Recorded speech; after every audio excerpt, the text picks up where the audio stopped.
We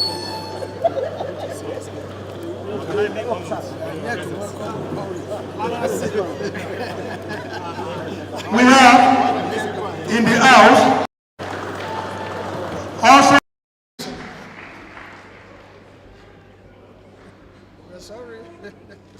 great Nigerian people. Great Nigerian people. On the Workers' Charter of Demands. If this august assembly can adopt the Workers' Charter of Demands, you will know that your job is already completed. Because for us as a people, I say it all the time, that Nigeria has no business with poverty. We have no business with frustration. Because this is a well-endowed nation. Other countries are jealous of us. But what have we done with the enormous resources at the disposal of our country? We've listened to wonderful speeches. But let me respond to one or two issues. This government promised that we're going to migrate from PMS to CNG, and 250 billion naira was voted for that. And the government said in 2020 that once we migrate, most of our vehicles, if most of our vehicles can run on gas,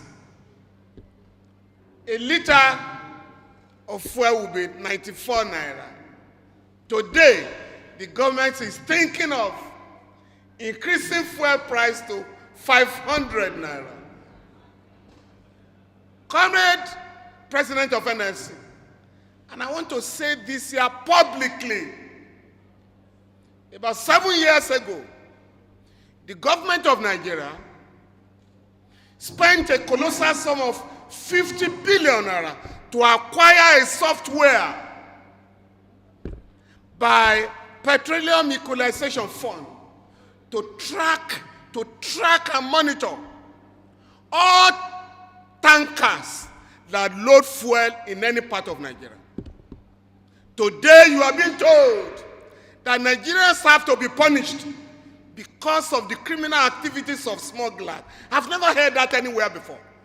That a government will punish its people because of the criminal activities of a few unpatriotic elements. We have challenged the government.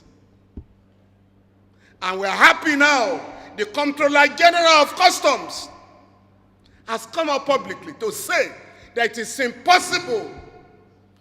impossible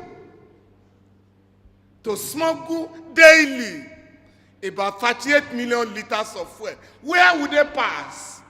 Because you need tankers, and you will need at least 500 tankers loading 33,000 liters of fuel per one. NNPC has said, oh, yes, this is what is going on. Smugglers are responsible. We are also told, and Nigeria is the only country that comes out where the government will say, we are losing $700 million every day because of oil theft. Who are the oil thieves? They know them. Oil theft, oil smuggling, all have official backing. Again, Nigeria is the only oil producing country without that has not acquired the meter to know how much oil you produce daily. Nigeria is the only oil producing country that has refused to acquire that meter. Furthermore, there is an organization called Lloyd. That body, and Nigeria subscribe to that body. NNPC subscribes to that body. That body knows and has a record of all ships that load what to any part of the world.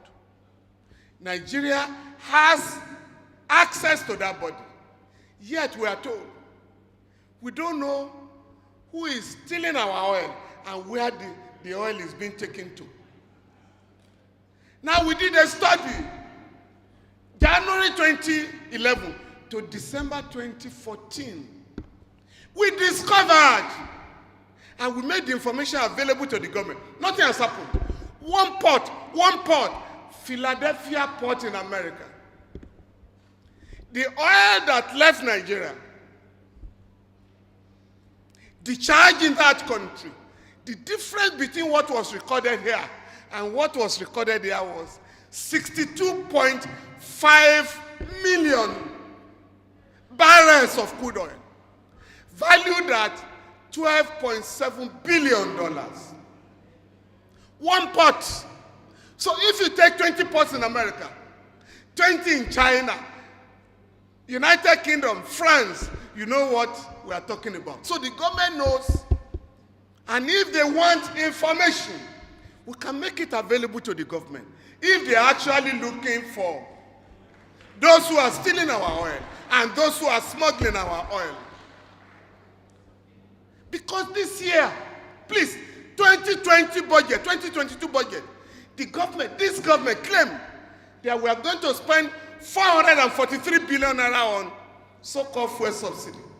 By June, President Buhari told the National Assembly a supplementary budget that increased the 443 to 4 trillion naira. No debate. The National Assembly did not debate and passed it.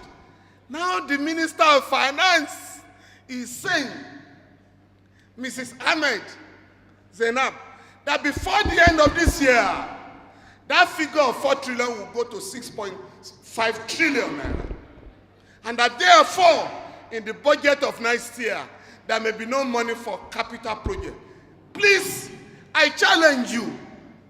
I challenge Labour in particular. We must get to the root of this criminality once and for all. Labour must decide today. We must decide today. We must set up a committee, NSCTUC, and we'll be ready to make information available to expose the criminals behind smuggling of fuel, criminals behind oil theft. Finally, for the past 7 months, our children have been home because the government is not prepared to implement the agreement is signed in 2009, in 2019, and 2020. Let us also resolve that enough is enough. Our children must go back to school. And this body, led by our Nigerian Labour Congress and TUC, can compel this government to reopen our universities.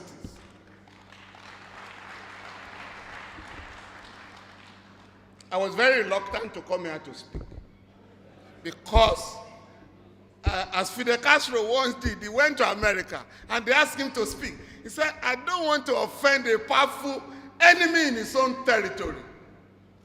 Let me challenge the leaders of the Labour Party. I beg you. You ain't going to get power in Nigeria by adopting the methods of the bourgeoisie. If you want to mobilize the Nigerian people, you must go beyond visiting those who destroy Nigeria. From today, your candidates must go to the offices of all the trade unions in Nigeria. The offices of women organizations, youth organizations, because the people you are competing with, please know this, have acquired, abet illegally, unbelievable sums of money. And what do they want to do? They want to bribe voters because they have weaponized poverty. Therefore, you cannot operate on the same terrain. And the president of NIC and TUC have made the point that you have the largest structures in Nigeria. Please go out from today to revitalize those structures so that these guys can know that it can never be business as usual in Nigeria again. Time is on our side. Oh, yes. Because Nigerians have lost faith in them. They are now running from pillar to post. When they say you have no structure, tell them the people are the structures of power. The people are the centers of power. Power is lying on the street in Nigeria once again. You don't know? The man in Aso Rock says, I am tired, I want to go home. Those who want to take over power from him, they are also tired, you know that? Therefore, power is lying on the street of Nigeria. Are you ready to pick it? Thank you.